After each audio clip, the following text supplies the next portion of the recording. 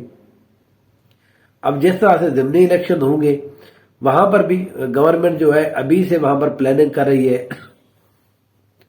کہ کس طرح سے ان الیکشن کے اوپر بھی اثر انداز ہو کر ان کو بھی مینج کیا جا سکے۔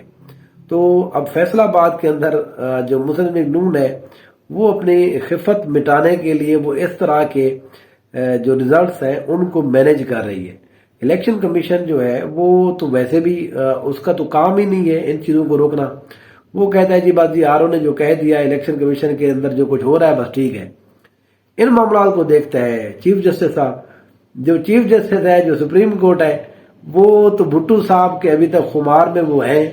بھٹو صاحب کا جب خمار اترے گا پھر وہ ان کے اوپر خمار چڑھ جائے گا جناب فیض حمید صاحب کا، اور وہ فیض حمید کے خمار میں ہوتے ہوئے اکتوبر بھی آ جائے گا اور وہ ریٹائر ہو جائیں گے۔ تو وہ اپنی جو خدمت ہے وہ اپنے لوگوں کی صحیح طرح سے کر رہے ہیں۔ وہ کسی بھی ایسی چیز کے اوپر ہاتھ نہیں ڈالتے جہاں پر عوام کو تھوڑا بہت جو ریلیف ہے، یا پاکستان تحریک انصاف کو تھوڑا بہت ریلیف ہے۔ پورا پاکستان جانتا ہے کہ الیکشن کو کس طرح سے عوام کی رائے کو ان کی بحرمتی کی گئی ہے، اور انہیں کس طرح سے، اور وہ ثابت ہے، بس سامنے چیز رکھی ہوئی ہے۔ ایسے بھی آدمی نہیں ہے کہ کوئی بندہ کہے جی یہ بات 35 لگے تھے ثبوت نہیں ہے یا ایسی کوئی بات ہے۔ وہ اب ثبوت خود الیکشن کمیشن نے دی ہے، لیکن انہوں نے بھی ظاہر ایک ڈیل کے تحت یہ بات طے ہے کہ چیف جسٹس صاحب کوئی بات نہیں کریں گے، الیکشن کمیشن ویسے ہی لفٹ نہیں کروائے گی۔ وہ تو ویسے بھی انہی کے بندے لگے ہوئے ہیں، ان کو تو کوئی نہ جس کو کہتے ہیں کوئی لجا آتی ہے، نہ کوئی اور بات ہے، نہ کوئی قانونی بات ہے، نہ آئینی بات ہے۔ تو پھر اس طرح کے ریزلٹ جو ہے وہ آتے رہیں گے۔ آپ کچھ دنوں کے بعد سنیں گے کہ گوجرانوالا کا ایک حلقہ ایم این اے کا جی وہ بھی ختم ہو گیا ہے، پھر اس کے بعد سنیں گے جی ایک اور حلقہ ہے وہاں پر بھی دوبارہ گنتی کے بعد نون لیگ جیت چکی ہے، پی ٹی آئی یہاں پر بھی ہار چکی ہے، وہاں پر بھی ہار چکی ہے۔ یہ سلسلہ جو ہے یہ چلتا رہے گا۔ اس کی وجہ میں نے آپ کو بتا دی ہے، یہ چاہ یہ رہے کہ کسی طرح سے ان چیزوں کو مینج کیا جا سکے۔ پھر جو ہے 2 اپریل جو ہے وہ بڑا امپورٹنٹ وہ ہے دن ہے۔ 2 اپریل کو یہاں پر الیکشن ہونے جا رہا ہے ضمنی، وہ سینٹ کا الیکشن۔ تو سینٹ کے الیکشن کے اندر ایم پی اے کی ایک ایک سیٹ جو ہے وہ بڑی امپورٹنٹ ہوتی ہے۔ تو اس لیے بھی پاکستان مسلم لیگ یہ چاہ رہی ہے کہ جلدی سے 2 اپریل سے پہلے یہاں پر اپنے بندے بٹھا کے ان چیزوں کو مینج کیا جا سکے۔ تو اسی لیے اب جو پی پی 100 ہے اس کا رزلٹ بھی تبدیل کر دیا گیا ہے۔ اب دیکھتے ہیں جو عمیر وسیع چودھری صاحب ہیں وہ کچھ سٹے لے آتے ہیں یا وہ سرنڈر کر جاتے ہیں۔ الیکشن کمیشن جو ہے وہ بات نہیں کراتا۔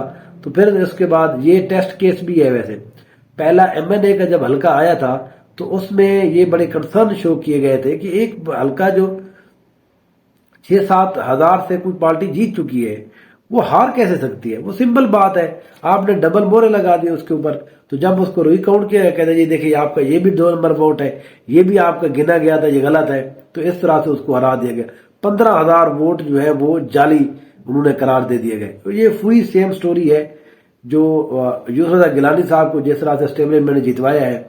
104 ووٹوں سے جیتے ہیں۔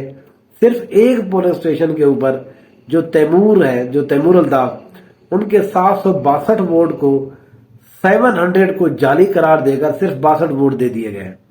اب اس کے اپنے حلقے میں یہ کیسے ہو سکتا ہے کہ ایک ہی پولنگ اسٹیشن کے اوپر اس کا جو گھر کا پولنگ اسٹیشن ہے 762 لوگوں نے ووٹ ڈالنے آئے تیمور کو، لیکن ان کو پتہ نہیں تھا کہ اس کا نشان کیا ہے، یا انہوں نے ڈبل مورے لگا دیے۔